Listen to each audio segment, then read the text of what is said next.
Hey everybody, my name is Paul Eston Jr., aka Boy Green. I'm the New York Jets digital reporter for Heavy.com. We're streaming live simultaneously in 3 different places. The Heavy on Jets Facebook page, 31,000 New York Jet fans. Thanks for joining us, everybody, tonight. YouTube.com/Boy Green25. Like the video, hit subscribe down below, and also on the Jet Zone Twitter account. One day, in the future, I will finally break out of the hack Twitter world at BoyGreen25. But until then, continue to hit us up at the Jets_zone. Wherever you guys watch it, feel free to jump into the comment section. We'll get to your questions throughout today's show because we're going to be talking about, well, the latest rumors with all things Aaron Rodgers. And I do that with my special guest, brand new cameraman, superstar. And again, we're going to hold on to him with dear life for as long as he's going to continue to do this show. And that is the Buffalo Jet fan joining us here on the program. What's up, Buffalo? What's going on, Boy Green? Good to be here. Oh, it's great to have you here as well, man. And let's just get right into it. There is I don't know. It's funny. I don't know if this is born out of boredom as we continue to wait, but there is a lot of people going crazy over the Carton Report. And by the way, guys, if you'd like to read what the hell we're talking about, you see the headline, you burst into the room like, what's going on here? You guys can click the article down below. And we can kind of follow through the story. I will walk you through a little bit of it here, but old Craig Carton, our good old buddy, well, he threw something out there from a conversation he claims that he had with a correspondent of some sort, and that correspondent revealed to him that if the Jets don't do something, quote, soon, meaning like now, they're not getting him, referencing Aaron Rodgers and this urgency, this pressure to trade for Aaron Rodgers as soon as possible, or this mystery team will come in. And Buffalo, in some of my other jobs, we've had these things that were red flags for scams. And one of the top things for scams is a sense of urgency. Like, you have to click this now. If you don't, your father's going to die in a horrible car accident. And then people go, oh my goodness, well, I don't want my dad to die. Click. Oh my gosh, I need to save that Nigerian princess in Africa. Click. And that's what happened. So I'm going to be honest, that's the big red flag for me right off the bat before we even go any further. And the rumor is that the San Francisco 49ers are lurking in the distance and have had trade conversations for Aaron Rodgers. What say you about this initial report that came out? I'm fully willing to panic as a Jets fan, but Yeah, I think sure. we have to. Okay, so Boy Green, if we let's play it this way. If we were to come on here, if this was 3 months ago, and and Craig Carton was our source that Aaron Rodgers is coming to the Jets, everyone in the chat would have laughed at us, and rightfully so. So we kind of have to play it both ways. Think about the amount of evidence it took a lot of Jets fans to come. I think most Jets fans, until Aaron Rodgers literally said, I want to play for the New York Jets. And you're like, wait a minute, if you play it backwards, does it mean something else? Is there code here? Can I get a translator? Can we confirm? Was there someone signing it in the background? Right. And that was after hiring his offensive coordinator, signing Alan Lazard, correct, flying out there, meeting with him. We're tracking the flight. Is it real? And now all it takes is Craig Carton to say, hey, brr, and we become unhinged. I'm sorry. I mean, I don't mean to disrespect the man, but I don't know how anybody listens to that. Give me something. Give me something of substance. Now here's the funny part, because a lot of this is Packers. It's Packers fans or who bought a blue check, or Packers beat reporters who are just shills for the organization. I can't tell the difference on Twitter. Sure. But it's like, oh, well, okay. If another team was in the discussion, the trade would be done, because, as you know, the Jets are being unreasonable. They're lowballing the Packers, and he's worth 2 first-round picks. So the other team would have come to their senses and given up those 2 first-round picks. Then you look at the 49ers and you're like, wait a minute, they don't have a first-round pick. They don't have a second-round pick. They do not. No. If you totaled up all of their picks in this year's draft, the value would be less than just one of our second-round picks.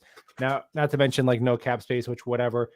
Again, I'm sure the 49ers would Kyle Shanahan prefer to have Aaron Rodgers on his team next year rather than Brock Purdy or Trey Lance or Sam Darnold? Yes. If he did go to the 49ers, I think unless he's injured, it almost guarantees them a ticket to the Super Bowl. But of course, we need more than just the random utterance of Carton for me to panic. Like if they fly out, if there's a meeting, if Trey Wingo comes out and says that they had a conversation, that's different. It's just not enough for me to panic yet, man. It's not enough. It's not for me either. And I hope that I'm sure the reacting, maybe perhaps the headline will send people into a tizzy. We're getting all kinds of different reactions, which again, we'll get to throughout today's show. But that's the thing for me is that this deal is so complicated that's why I don't think this mystery team swoops in. First off, we're through the first, second, and maybe even third wave of free agency here on April 5th as we're doing the show again. Boy Green and the Buffalo Jet fan here. And so a lot of money has been used up by these teams. So you'd have to financially make it work. Number two, the draft picks, you'd have to compensate. And also, I would assume, like the Jets flew out to meet with Aaron Rodgers. This mystery team would probably also like to fly out and meet with Aaron Rodgers and try to see if he would also intend to play for that team.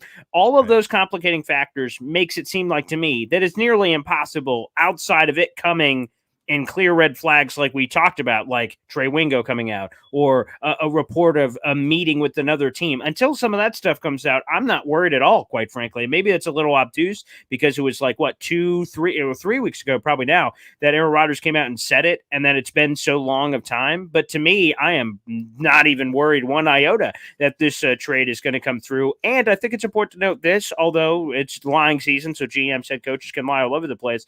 Joe Douglas said it would be disingenuous to talk even about the Lamar Jackson possibility. Brian Gutekunst, the Packers GM, said that once Aaron Rodgers told them and told the world that he wants to play for the Jets, they reportedly cut off all chatter or negotiations or potential negotiations with any other team not named the Jets to try to make this work for Aaron Rodgers. So it sounds like both sides, unless they're lying out of their behinds, are both saying that we're so close, we're so deep in these conversations that other stuff would just be wasting time because we are both committed to making this deal happen. It's just about getting this deal to happen. That's kind of my gut on all of this, Buffalo.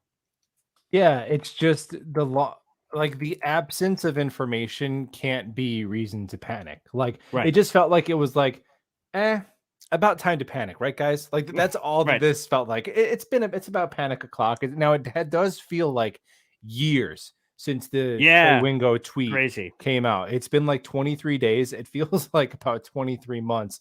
I'd like the deal to be done. I will have a sigh of relief when the deal is done. I do have those traumatized Jet fan thoughts that sneak up on me at 3:00 in the morning. I wake up in a cold sweat, right?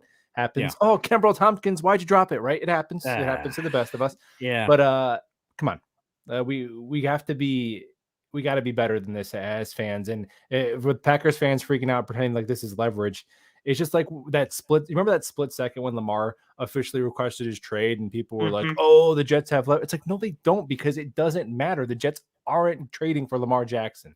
The decision was already made. It's going to be Aaron Rodgers. And I think that it's overrated that any of the little turns and twists between Aaron Rodgers saying he wants to be a Jet to right now has impacted the quote unquote leverage. Who said what on McAfee or who liked what on Twitter or what other quarterbacks. Aaron Rodgers is going to be a Jet. That's just the way I see it. All right, because I feel almost obligated to do this. Another Buffalo Aaron Rodgers prediction update. Give you a chance to perhaps change whatever you may have said in the past. I know I had you, of course, on the Monday show, the sickest New York Jets podcast. You guys can check that out. Fellow Jets content creators all getting together on a weekly basis. Feel free, Buffalo graced us with his presence for the first time. But the question is when does this happen? Is it before the draft? Is it during the draft? Is it after the draft? Or what say you? Has anything changed on that front for you in those conversations? I think it happens before the draft. I don't, in terms of when that is, no idea. Could be tomorrow, could be the day before the draft. I think draft day would be unnecessarily dramatic, so I hope that would be intense. Could you imagine like, oh, the Jets are on the clock and then it's like the Jets have traded the pick and then we're like, oh my god, what's going on? So I think anytime between now and the day before the draft, I think that the June 1st stuff has been overrated. Me too. June 1st does not absolve the Packers of all cost. All it does is allow them to split the dead cap over 2 years, and I don't know what good that does you, because it's not like you're signing anybody that's going to help your team right now post June 1st. You're only signing other post June 1st cuts. So typically you're just rounding out the roster. Like, yeah, the Jets got Quan Alexander last year, late into the summer, But I think if you're the Packers, maybe you just want to eat all that money the first year. And then, of course, the biggest part is they want players who can help them and their young quarterback this year. And I think they want to get draft capital in 2023.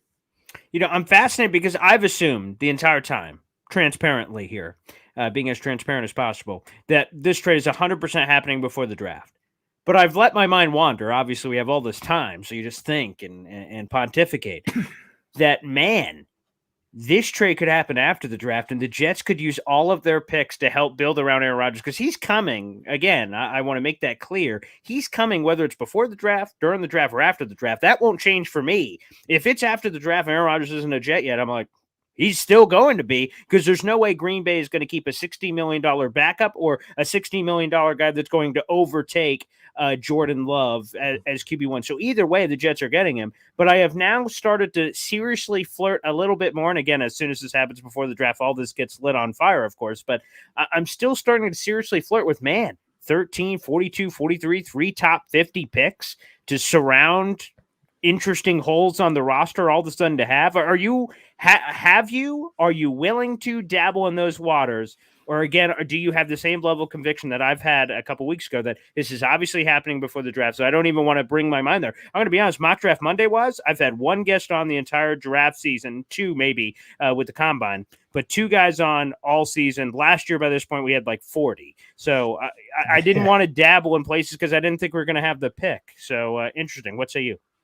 Yeah, man, the draft this year has been like trying to psych myself up for it. It's just not the same as last year. Or last year, people on Twitter were like, Jermaine, Kayvon Tiff, like at each other's throats over like some third round prospect. This year, not the same juice. I would, dude, let me keep both those picks, man. Let me go get 2 starters in with 42 and 43, and you know what? They can have the 2024 first rounder straight up. I would do that in a heartbeat, man. I'd absolutely be on board with that. You get yourself a defensive tackle and a center in the second round with an offensive tackle in the first round, and let's go.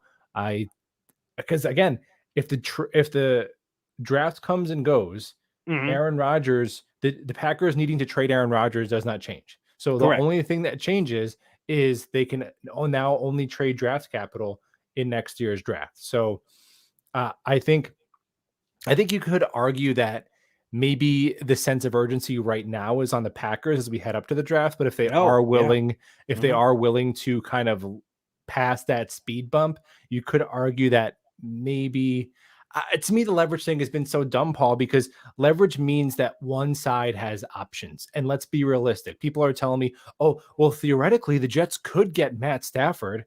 Okay, no, theoretically they can't. Theoretically they won't. Okay, like I think the posturing from both fan bases that there is an alternative besides this trade happening that is all palatable for either side is laughable. It's going to get done. It's going to be a little bit more than Jets fans want and a lot less than Packers fans think they're getting. That's it.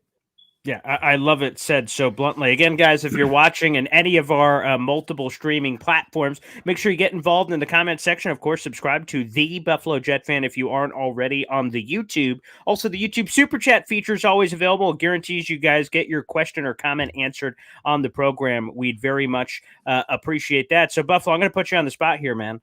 Mock draft time. We don't have a mock draft simulator in front of us, although we could pull one up, I guess, if we wanted to. But I'm down. To your thoughts, Aaron Rodgers is not traded before the draft. And all I want is first and second round. And the Jets are on the clock and they have those 3 picks. You're the GM. Who are those 3 picks? And of course, obviously, we're not just going to say, Will Anderson, Jalen Carter, and this. We are projecting to what the draft would likely be available at those spots. Buffalo, you're running the shop. Take us through 13, 42, 43. Who's your guys? Who we taking? I will say that 13, I think the most likely pick is Broderick Jones. I think that I prefer Peter Skoronski or Paris Johnson Jr.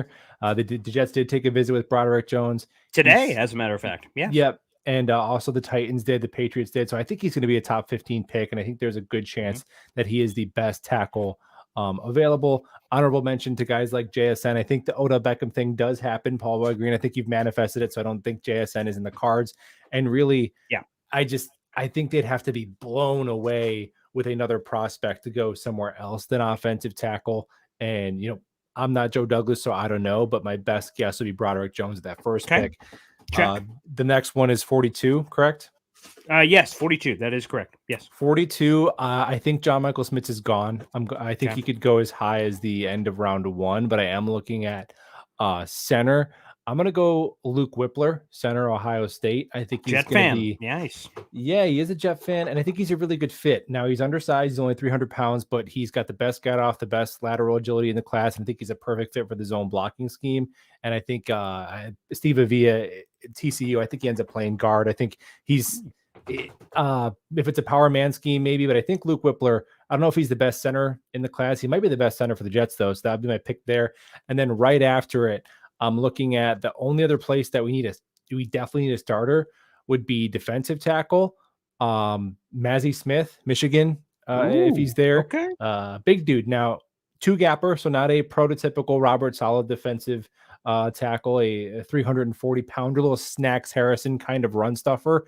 But I do think a defensive tackle is not deep. Like, it's him and Keanu Benton, and then there's nobody else worth taking in the second round. So, and I'm stretching. He might even go as high as Dallas late round 1, but I think, it's realistic that he's there still in the 40s, and he would immediately go a long way to fixing the Jets' run defense. So I would get a plug-and-play tackle, a center who can hopefully compete with either Ben Jones or Connor McGovern. Still hope we bring one of those guys in. And then, give me Mazzie Smith, a man-eater next to Quinnen Williams. That's how I do it.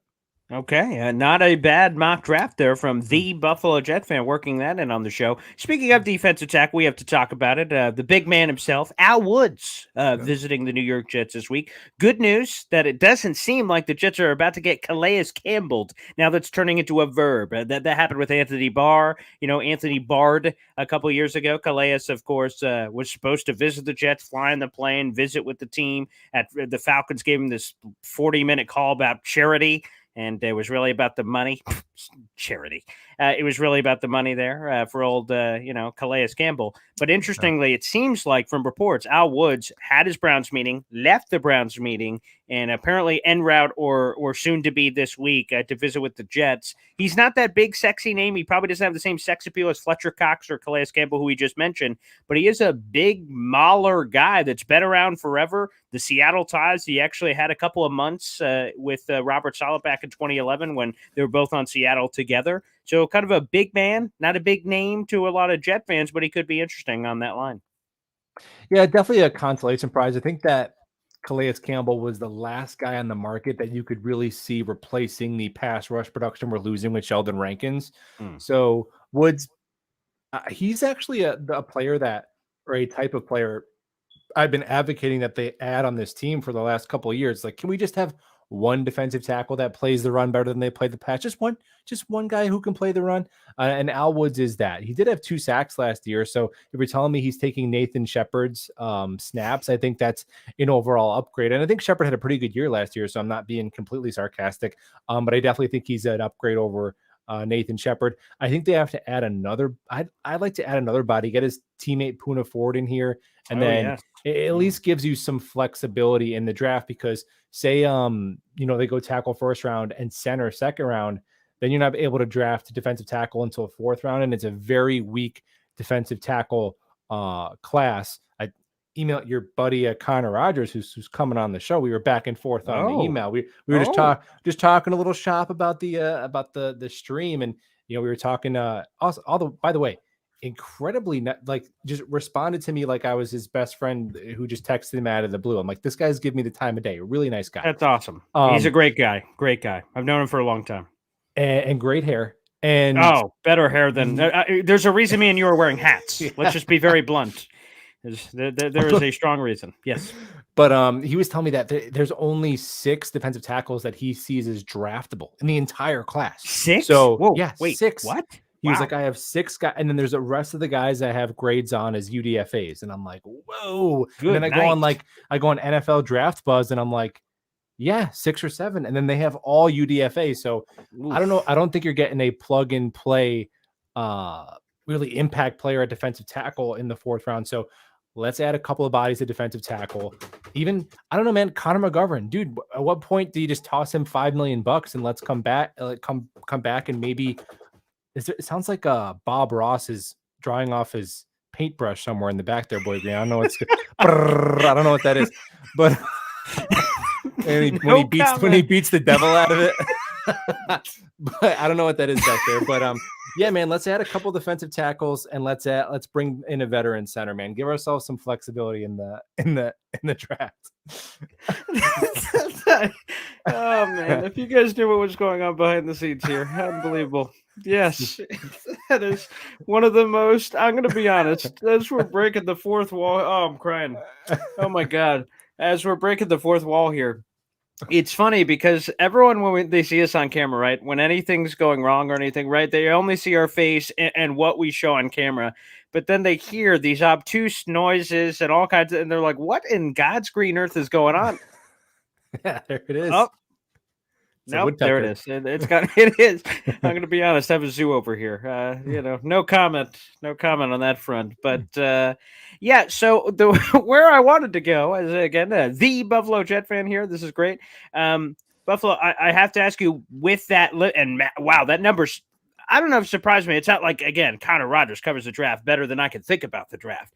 I haven't heard that number, but we haven't really dove in, I don't think, in the same draft sense. Again, I'm still revved up for the draft. I can't wait for the draft. I'm going to be blunt that I haven't had the same normal amount of draft people on. So the information nuggets I feel like I would have more ingrained in my brain isn't at this point that it has been in past years. So with that being such a small pool, a shallow pool, so to speak, with defensive tackles, would that open the door for more aggression potentially? Because people have brought up Zach Rosenblatt is one of them. I read his piece. He had a couple of pieces about it recently that 42 and 43, screw that. Jermaine Johnson it essentially and jump back into the 20s or the 17, I think technically is value on the two picks, jumping up straight up value wise. Like, go get the defensive tackle. If the pool is short and that's a need, well, then be aggressive and fill as many of them aggressively as possible. And then do, as you mentioned, the Ben Jones, Connor McGovern thing, whatever it is, and try to fill OBJ and go like, okay, like these aren't the long-term fixes you would normally want in the draft, but they're higher floor players of people that you already know what they are. So there's no guessing game and you're filling those holes veteran wise. So maybe you can be a more aggressive with the quality over quantity approach. I believe that was the 2009 draft. The Jets had Sanchez, Sean Green, and Matt Slauson. I believe those were the three picks. 3 picks is a very shallow draft class, but each of those guys were super impact guys. So is that potentially an option? Would you be more aggressive at defensive tackle knowing that the pool is that small? I think so. And I think that we've kind of, or I at least was assuming, you know what, since they have such limited draft capital, maybe it's more of a trade down year. But I don't know, man. If you're looking at, you get an offensive lineman round 1 and there's a defensive tackle you really like, and you can package, your 2 and your 5 to come up a couple of spots, or your 2 and your 4 to jump back to the end of the first round, and make sure you come away with that impact starter who can be a final missing piece to your defense. I could see that too. Maybe both. Maybe they trade down in the first round and then come up a few spots in the second. I do think I am fully. I mean, we can definitely bet that there's going to be Joe Douglas is going to make one trade in this draft. I feel like we can be confident of that. And the reason he is named Trader Joe, I think it's definitely possible, man. If there's someone they really like, I think this draft they have to prioritize like team need and immediate impact more than other years, because they're actually trying to do the thing of winning it all. But they have at most probably a 2-year window to do it. To your point, I don't know if you're aware of this, Buffalo, but if Joe Douglas trades back in this draft, it will be the first time in his 5 years with the Jets. And 5 years sounds like a bigger number because obviously he was not responsible for that first draft. But 5 years, he has never traded back once in the history of Jets drafting at the top. Really? That is an unbelievable stat. You start that an immediate thought for Jeff, no way. And then you start thinking about it. Elijah Tucker move up. Zach Wilson stayed. Mekhi Becton there. Although I guess in the first round, right? Yeah, it has to be first round. Yeah, because I was about to say Denzel Mims is a guy that traded back for. So it's got to be first round, I guess. So that stat must have been a little messed up. But yeah, so first round, I guess, trading back, which is fascinating.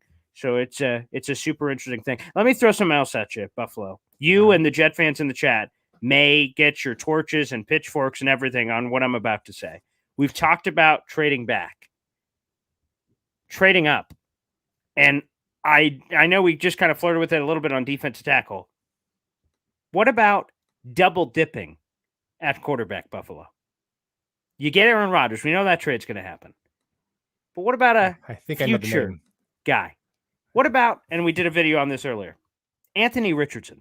Oh, that's not who I thought you were going to say. Okay, interesting. So at 13. Well, maybe even a little higher. So let me. So this may be crazy town, and again, just too much time, perhaps. But let me throw it out there.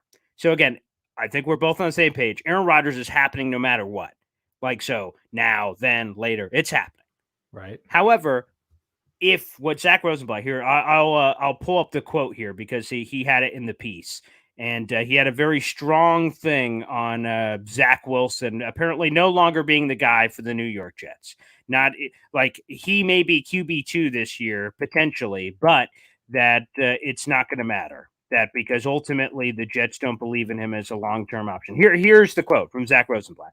Okay. Quote, the Jets, no matter what they say publicly, have moved on from the idea that Zach Wilson is their long-term answer at quarterback. That coming from Zach Rosenblatt today in his column. Robert Saleh, obviously, at the NFL League meeting, said Zach Wilson's our number 2.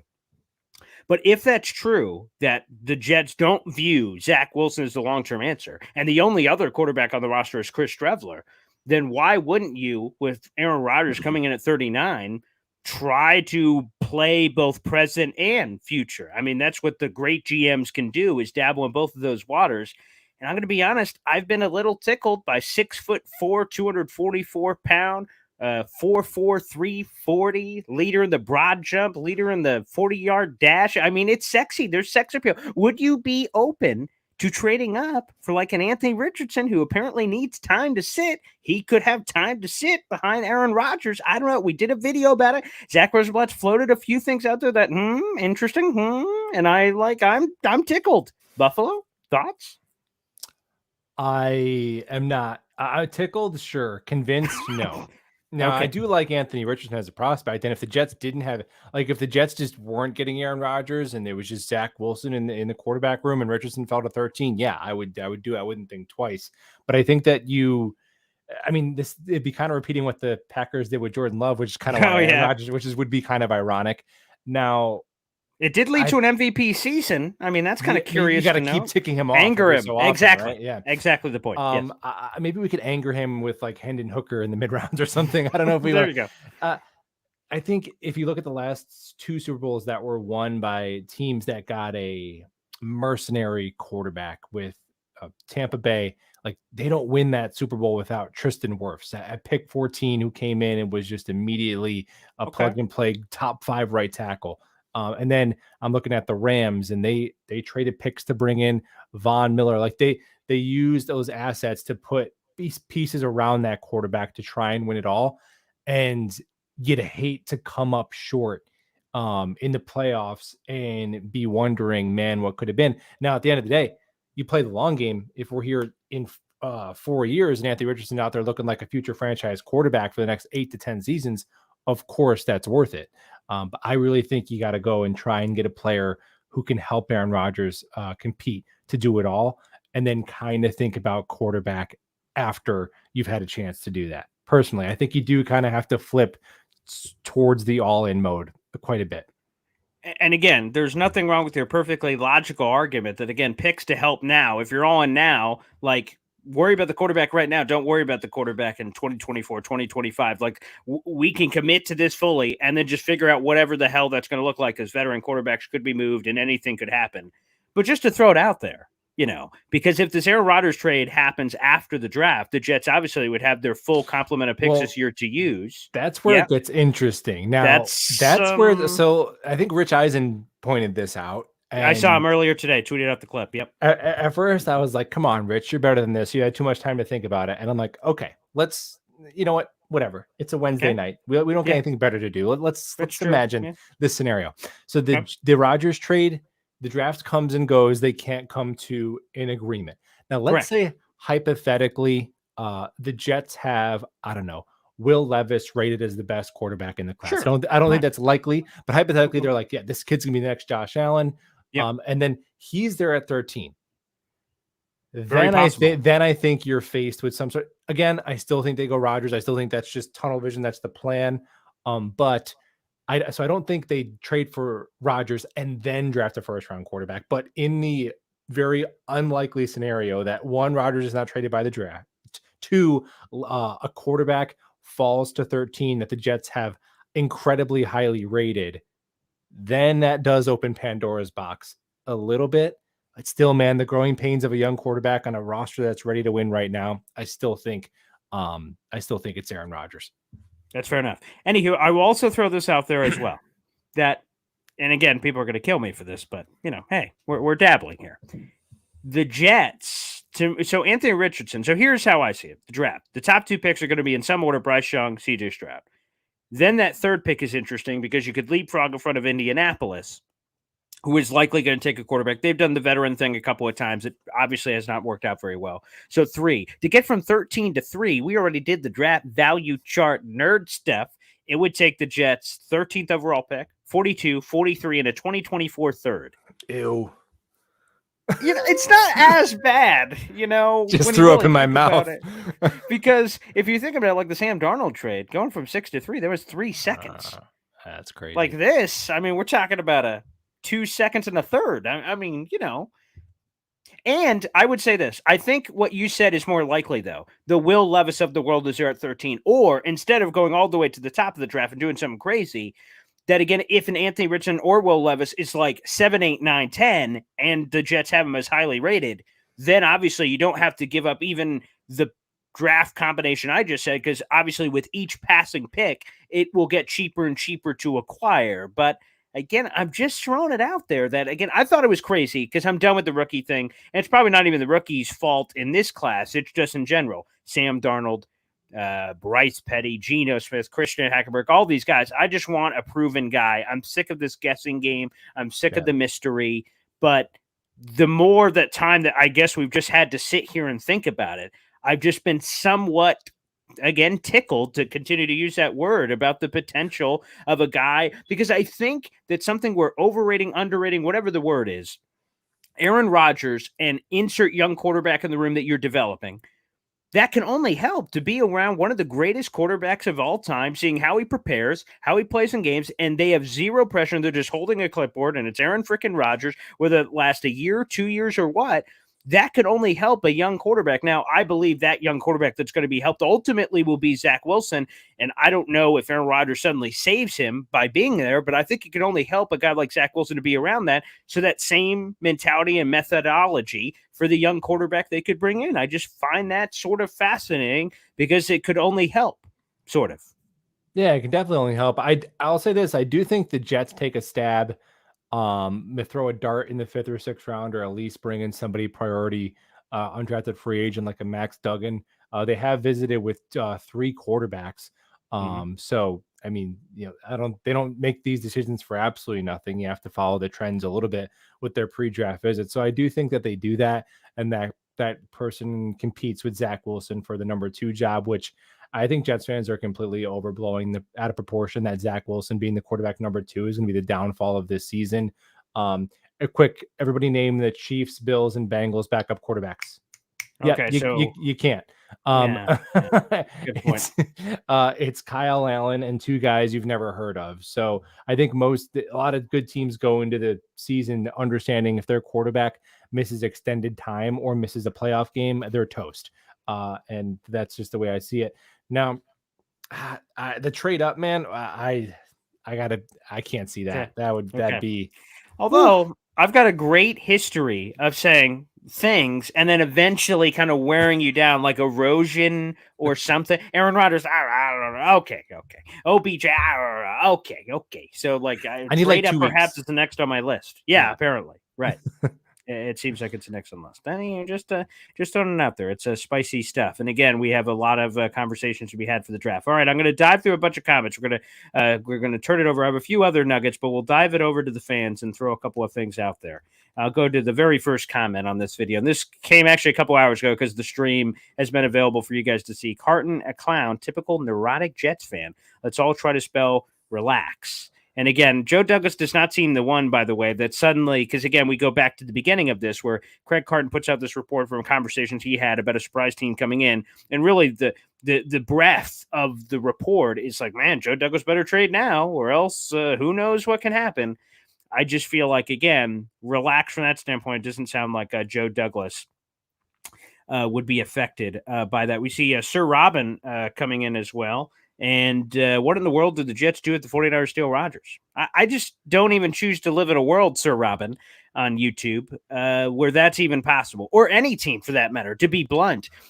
Like New England shopping around Mac Jones, that's because Mac Jones sucks, okay? I don't think that necessarily says, oh, Aaron Rodgers, ooh, Lamar Jackson. I just don't think they're willing to do what it takes. And plus, Aaron Rodgers also has to go to that team. That's like the big piece here, that while technically he doesn't have a no trade clause, but like the way his contract's structured, he would have to rework that. So he'd have to talk to the team. You have to feel comfortable with the team. So these mystery teams like the 49ers that have been brought up, the Patriots, the Ravens, it's just not realistic. So that's how I feel about it. I just don't think there's any chance any team at any point comes swooping in. I feel like we're just far past all of that. All those other teams made decisions. Raiders got Jimmy Garoppolo, et cetera, Buffalo. Yeah, as the further we get along, the less likely it becomes. I mean, the 49. Now, I'm not acting like them giving Sam Darnold $5 million would be a reason to preclude them from adding a Hall of Famer. But the remember he was he's going to be a Raider. Like one by one, they all whittled away, and then he literally said, "I want to play for the Jets." So I think if this is any other team than the Jets, this wouldn't be happening. But because of LOL Jets, like people aren't going to believe it. They're always going to feel like it's too good to be true until it's finally announced. And I wondered, I just want to know, like, what is the actual holdup? How far apart are they really, man? That's a great question.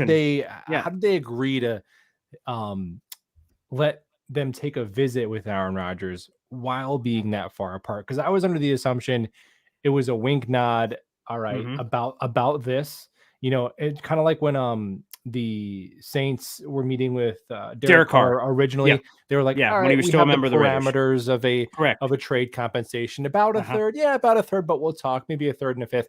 But so either only one of two options is really the case.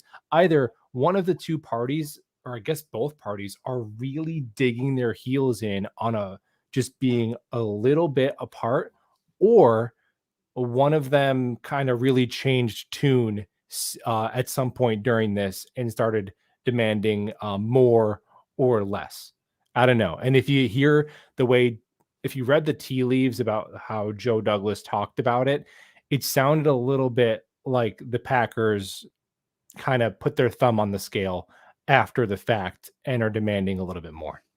Yeah, that's what it seems like. Some people have brought that up after the Pat McAfee thing, that when Aaron Rodgers said publicly he wanted to come to the Jets, to me, I thought it was great news. First off, it quelled all the fans. Oh, thank God. Okay, he wants to come. That's great. And then also putting pressure on the Packers and everybody else, in my opinion, like, hey, that's where I'm going. It's publicly known now. Here we go. It's a new level. But other people have said now all the pressure's on the Jets. They have to make this deal. Again, that's where I think things got funky there. But that is a good point, because when I try to think of this trade, every time we feel like we have it backed into a corner, like Charles Robinson comes out and says, oh, it's the future protection. The Jets want to pick in 2025 if Rodgers doesn't play. We're like, okay, at least we know we're down to this. And then someone else goes, well, the contract, of course.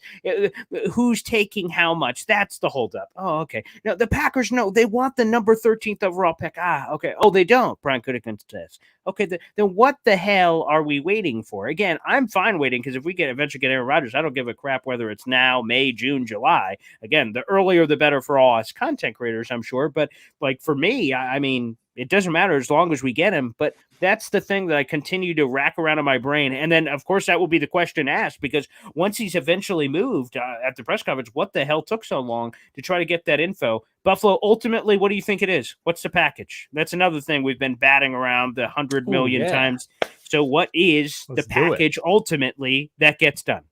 Okay, well, first of all, it's 43 and not 42 because, well, no, actually, you know what? Here's I stole this from Jets Turbulence podcast. Okay. Those guys are hilarious. But I was like, I posed this question on Twitter, and he said, one middle finger that conditionally could turn into two middle fingers after the Jets win the Super Bowl. So that's my favorite one. But realistically, I would say pick 43 or 42 this year. So one of the second rounders. 43. Yeah. 43, sure. Corey Davis, wide receiver, is involved in the trade. And then I will say a 2023. Okay. Corey Davis, 43, a 5th rounder this year, a conditional pick in 2024 that is a guaranteed to be at least a 3rd rounder, a 2nd rounder if the Jets get so far or accomplish some metric, and then maybe a 1st rounder if the Jets like make a Super Bowl and Aaron Rodgers is back on the team. I think the Jets will give the Packers like an avenue to that pick in 2024 being a 1st rounder, but it's got to be a lot of hoops to get through. And then I think to finish it off, I think the Packers will kick a 3rd or 4th round pick in 2025 back to the Jets if Rodgers doesn't play in 2024. So I think and that sounded really complicated, but I think it's going to be like that. I think it's going to be a lot of mumbo jumbo. But the crux of it is really 2 second round picks and Corey Davis. Yeah, the only thing I would say, and I can't remember, me and you, Buffalo, we do so many different shows and talk to so many different guests, and I'm not sure if we've ever had this chat, but Peter King brought up a great point. I'm learning new things as we progress through this, that when you do conditional picks, that essentially freezes the picks. In theory, the Jets conditional 3rd next year. If it could become a 2nd or 1st, the Jets are then locked from trading any of those picks, 3rd, 2nd, or 1st, because technically any one of them could go to Green Bay. So then all of a sudden they're restricted from even 100%. So they can't. So we go to the middle of the year and Joe Douglas is like, man, we're going all in. I want a edge rusher on some team. He's throwing a hissy fit. We want him. Well, we can't, even offer our 1st, 2nd, or 3rd in this conditional world because those are frozen. 2025, that 4th or 5th is frozen. We can't touch it. So all of a sudden it just limits assets. It's a fascinating nugget that I don't think a lot of people are talking about, but that's another dark cloud over the conditional package when we say, conditional pick in 2024. Conditional pick in 2025.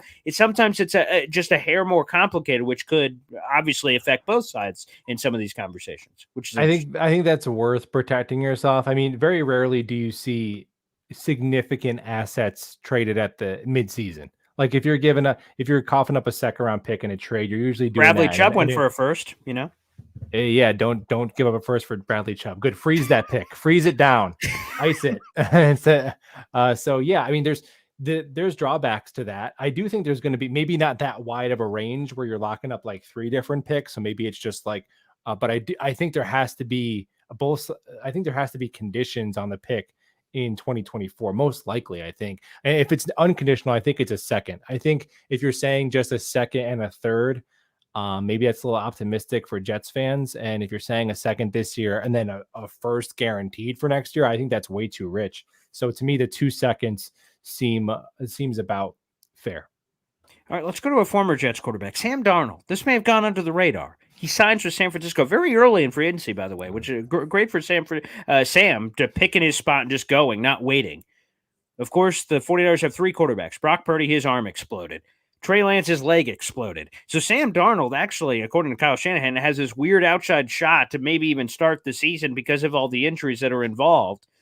And I remember people talking about, man, if Sam Darnold could only get away from the crappy Jets, man, if he went to a team like the San Francisco 49ers with all those weapons, look what he could do. I'm curious your thoughts. If he gets an opportunity to start and you put all the weapons there, Debo, Christian McCaffrey, whatever, Brandon Ayuk, all those guys out in San Fran, do you think Sam Darnold's going to show a little something, or is it going to be the same Jets quarterback that we've seen? What do you think? I think he'll put up numbers. I definitely think he will. I think it's going to be to the point where he's going to have 2 games and throw 5 touchdowns in 2 games, and Jets fans are going to say, "See what we gave up." But I think that's what Sam Darnold is. I think he is a bridge quarterback. I don't think there's 32 quarterbacks in the NFL better than him. So I guess that would technically make him a very low end starter. Yeah. And I think the real part of it though is that's maybe one of only 2 teams I'd say that for, like Philadelphia and San Fran. San Fran is quarterback heaven. I don't know if there's a team, a situation that I could remember in recent NFL history that quarterback stats are that inflated due to the talent, the scheme, and the offensive mind of Kyle Shanahan. So I don't think that Sam Darnold in a vacuum is an above average starting quarterback in this league. We have no evidence that tells us that, but I do think he could put up stats that'll make him look like one if he gets a chance to play in San Fran. Absolutely. Speaking of backup quarterbacks, Buffalo, I saw a tweet from you. Actually, let me bring this up.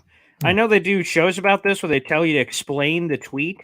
So I'm gonna throw this up on the board, and this came out recently. And sometimes you can't tell sarcasm or things of that nature, when you're just kind of drive-bying on a tweet. And there's a lot going on Buffalo Jet Fan. By the way, you should follow him at Buffalo Jet Fan. He's got a lot of funny stuff here on his Twitter. But one of the things that I wanted to pull up here was your take on Brian Hoyer.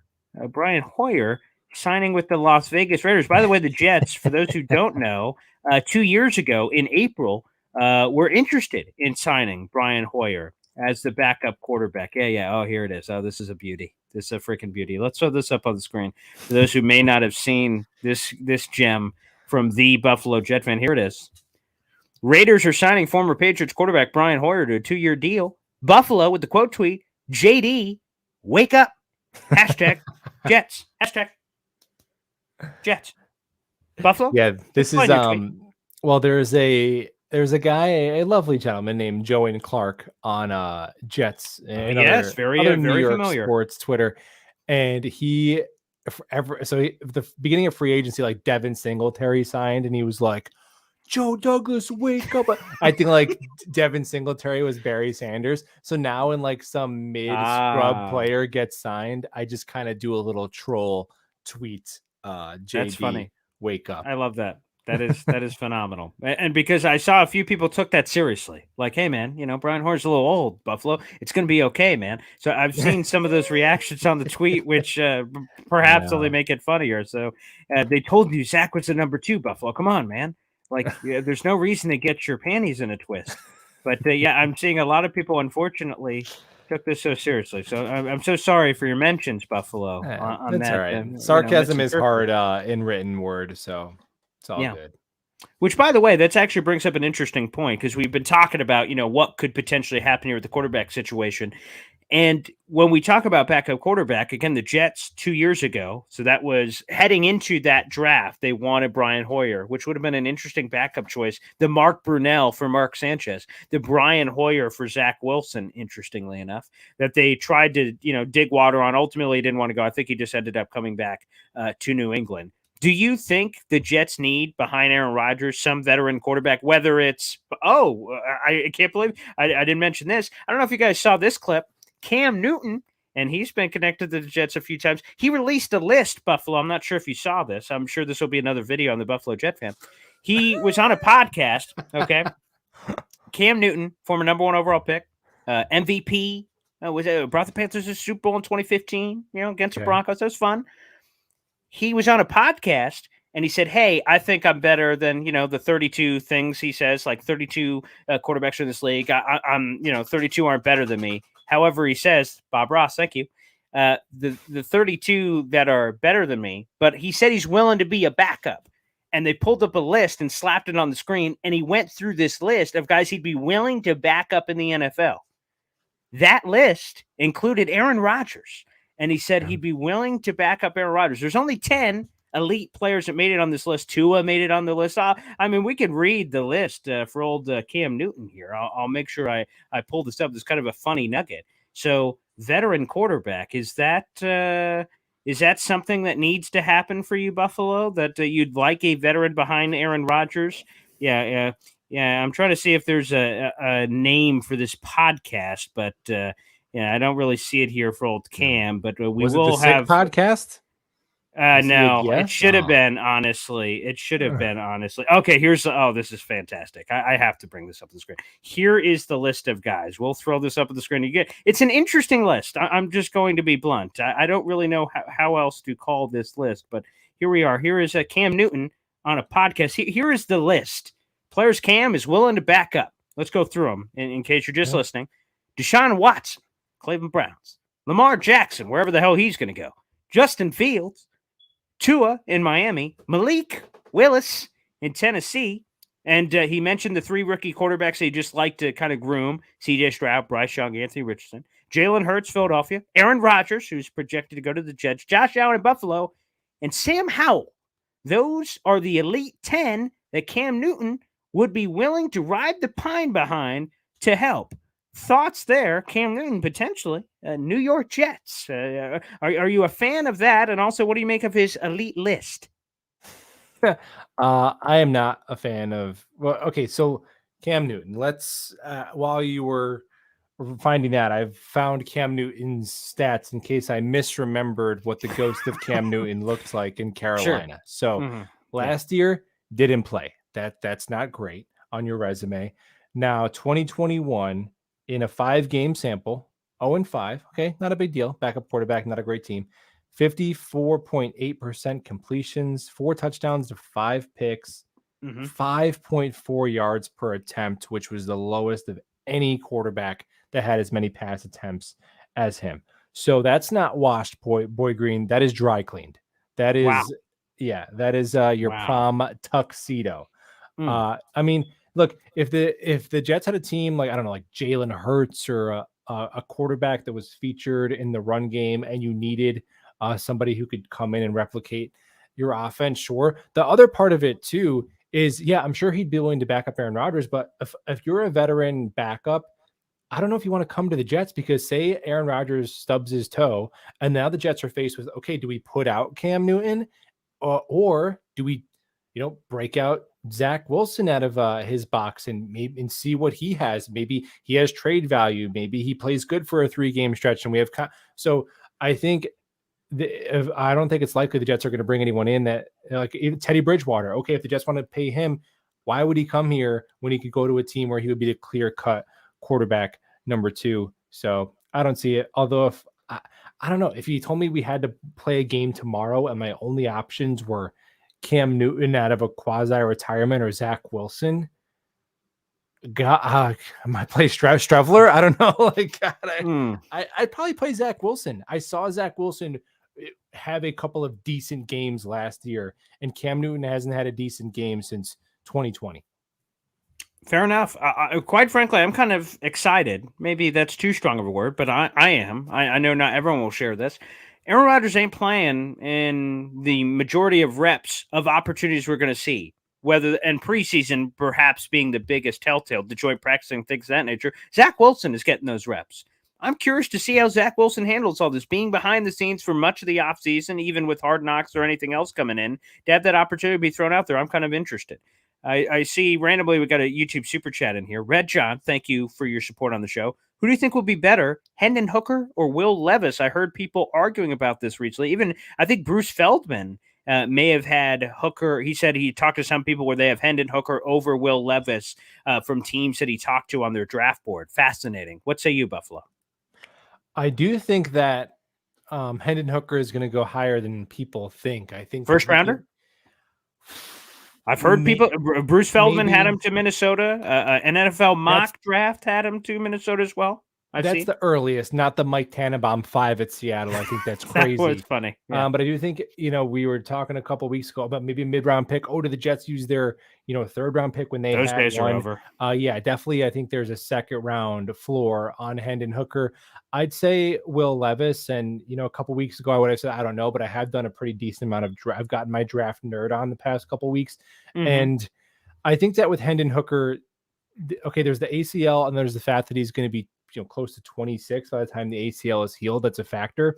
And also Tennessee's offense, I think you could fit it. You could screenshot their playbook on your, they had 8 plays, I swear. Yeah. Now so it's not that Hendon Hooker can't process and make decisions and go through reads in an NFL offense. It's just that his grade in that area is incomplete. Is it his fault that Jalen Hyatt was wide open and he threw it to him every single time for a touchdown? No, but okay, so he's coming in with a lacking that skill set, and he's rehabbing an injury, and he's already older. So by the time he catches up mentally and physically, you're looking at a 27, 28-year-old quarterback. It's kind of like the Brandon Weeden concerns. That was a name I was about to bring up. Unbelievable. Yeah. I think he's better. I think honestly, I think if he hits, I think Seattle, Geno Smith, just a competent quarterback. So 5th overall.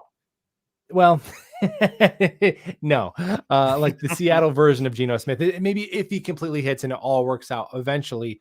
But I do think Will Levis is a better prospect. I won't say he's the QB3 on my board, like I'm a scout. There's something cringeworthy about putting it like that as just a fan, but I'll say he's my fourth favorite of the quarterbacks. And one thing I like about Will Levis getting a chance to watch QB4. Okay, great. QB4. Buffalo QB4. Buffalo QB4. Subscribe to the Patreon to reveal the whole entire big board, all that. Ooh, sexy. Yeah. But with Will Levis, he can play through adversity. He was under duress all the time, and his life was hell behind that. His supporting cast sucked. Yes. And I think where the other guys like Richardson and Stroud and Young, they're going to come in and it's going to be shocking that everything isn't easy to them. But Will Levis, like, CJ Stroud's would be like, wait a minute, why is that guy getting in the way? That's not part of what we practice at Ohio State. But with Will Levis, yes, there is that. And I know that's the lazy comparison where every strong-armed, inaccurate white dude is Josh Allen forever. But I do think you do see some of at least there's a moxie and a confidence and a toughness and a ability to overcome adversity that I do think I really like about Will Levis. So I do like him better than Hendon Hooker, but I think you're going to see those 4 quarterbacks go within the top 8 and then Hooker go in the second round. So much better QB class than last year. I like all those guys. So Will Levis, arrow pointing up on the Buffalo big board. Yeah. Good to hear. And also just good news in general. Like we talked about the rookie thing earlier, but in all reality, it's great news for the Jets for all these quarterbacks to go in front of them because it is very unlikely that they take one, which means better non-quarterback players could potentially slip down the board. So bigger trade down opportunities or obviously just seizing the moment. As we wrap up here, we'll just throw a couple more quickie questions from our fans, and then we'll sign off. Amari, if the top 3 tackles are gone, JSN, Jackson, Smith, and Jigba is sitting there, you pulling the trigger on a Buffalo? Yeah, I do it. I think he'd be the best player on the board. Toss the coin, him or maybe Anton Harrison, but I wouldn't be mad at JSN. Yeah, I go Jalen Carter because if top 3 tackles are gone and the 4 quarterbacks are gone and Will Anderson's gone, you start going beep, beep, beep. Corners, Devon Witherspoon, the other corner, Gonzalez. So, like, you start going boop, boop, boop, boop, boop. You're like, there's not enough numbers. I'm sorry, Paul. No one's going to be there at 13. 25 players are going inside the top 12. I'm like, okay, wait, top 20 what? I'm sorry, who now? So, again, just push a little bit of that back as well. I'm seeing a lot of people just trashing Jeremy Ruckert. Again, apparently I've caused some hate for Did we talk about Ruckert? No, we did not. But I know a while back, apparently I was the Craig Carton, if I will, from this video that apparently threw the Jeremy Ruckert could be traded as part of the package. Everyone said, oh, did you hear? I heard from an insider that Jeremy Ruckert could be involved in the trade. I'm like, well, I just threw it out there, man. And I think that's realistic too. I think Green Bay could ask for one of those, like a young player that's on or Michael Clemens that they want. Now I know we don't want to give those guys up. I know I hang up the untradeable, but I'm saying Absolutely. You could see the interest from Green Bay for sure in guys like Ruckert or Clemens. I think the Jets would rather overpay in terms of picks and keep their young guys. They seem really loyal to their development process. And I like it. It's admirable. Zach Rosenblatt reported that they got trade offers from Mims and Becton and even for Moore last year. And they really seem like they want to give everybody 3 years. The only reason Elijah Moore didn't get 3 years is because he didn't want to be here. And I think that's something that I like about this regime. And also, if we're going all in, you prefer the enemy versus the enemy you don't. The draft picks are lotto tickets. They can be bust. They can be instant bust, as we've seen in other places. Yeah. Joe Douglas coming off the sugar high of Sauce Gardner and Garrett Wilson in the first round, but he certainly had the 2021 class, which I saw someone mention earlier, not looking as dandy, obviously, from that perspective. Well, Buffalo, that takes us to the end of our journey, the end of the Bob Ross, Brian Hoyer, very eventful show tonight there, Buffalo. So please set us up with, of course, maybe a sneak peek on your Patreon big board. We really appreciate that. What else when the top 10 top really a big reveal is coming at some point with you and Joe Blewett, I assume, on the Patreon, which we're looking forward to. What do you have coming up, my friend? Well, I do think that Friday, Green Bean's going to come hang out with me. Awesome. Because me and Green Bean have tried to collaborate literally like 7 or 8 times, and something always just falls through for one of us. So hopefully the Green Bean will grace my channel for the first time. Oh, excellent! It feels criminal that we've never he's a legend, shop before. Yeah, of course. Yeah. So excited for that. And other than that, You guys know we'll be talking about the same crap every single day until the Rodgers trade goes through. So I appreciate the clarity. I wish I could sell it better than that, but you guys know what we're gonna be doing. Come on. I know I've seen some of these, like they're just making stuff up to talk about. I know, like they said, these guys have either been making stuff up for weeks, they hate it. Someone said like Jake Asman apparently has 68 different videos on different angles of the Aaron Rodgers thing. And again, hey man, we're just putting it out there. We're just trying to do our part ultimately. At the end of the day. Well, either way, guys, thanks for tuning in again, whether you're watching live or after the fact. I know a couple of our listeners listened on the drive to work or something the next day or something, so we really appreciate it either way. If you guys get the opportunity, like the video, hit subscribe down below, and also show my friend, the Buffalo Jet fan, some love as well on his channel. Hit subscribe. Thanks, everybody, for tuning in, and we'll see you next time. Take care.